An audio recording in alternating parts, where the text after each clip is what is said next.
Have you ever wondered why some people keep repeating the same mistakes while others completely transform their lives? There is a simple idea behind this that was written more than a century ago in a very small book called As a Man Thinketh by James Allen. The book is short, but its message is surprisingly deep. Your thoughts influence your actions, your character, and eventually the life you create. James Allen was born in 1864 and died in 1912 at just 47. His life wasn't easy. He came from a working class family, and after his father died in an accident, James had to take responsibility at a young age.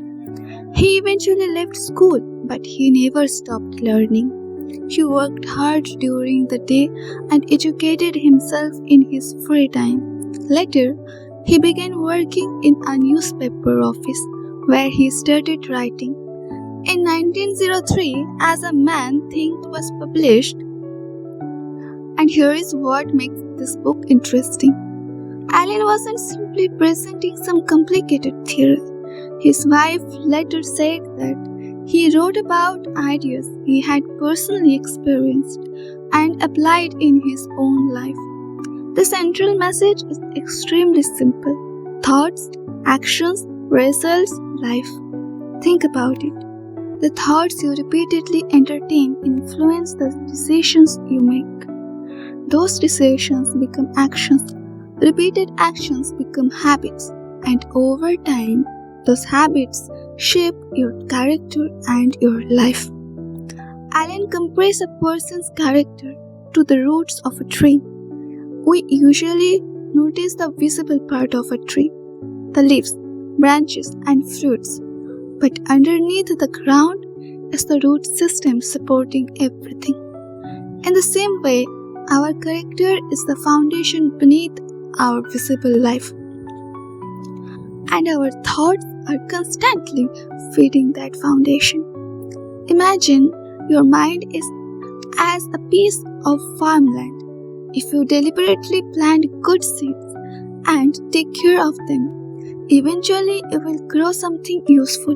But what happens if you leave the field completely unattended? Weeds appear automatically. Your mind can work the same way.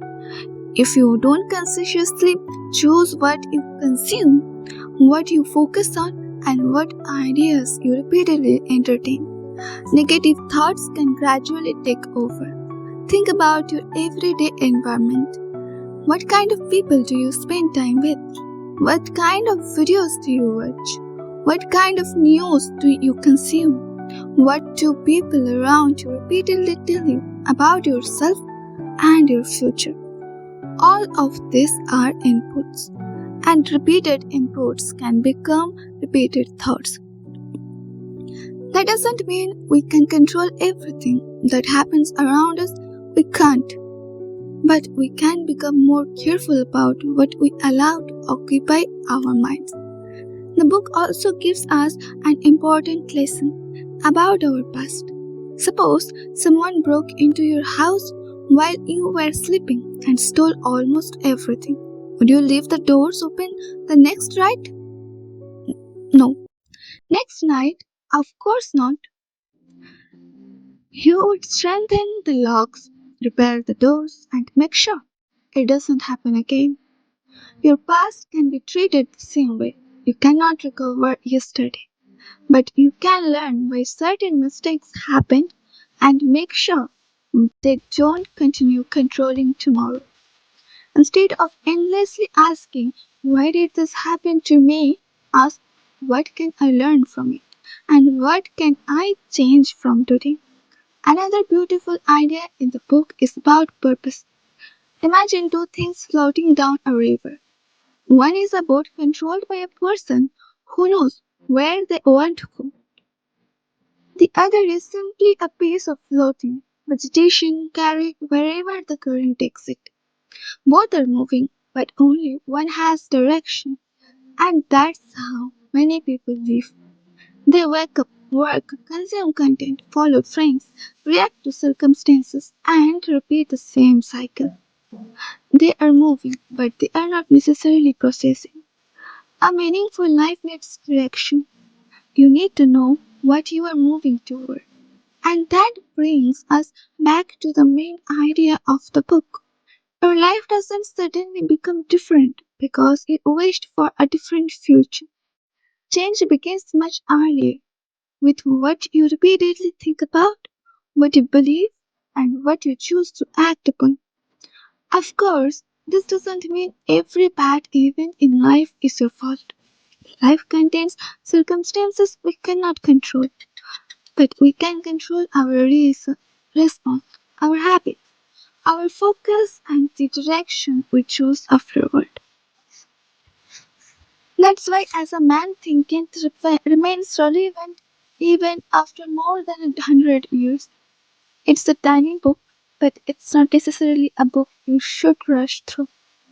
You might finish it in an hour, but understanding it and actually applying it can take much longer.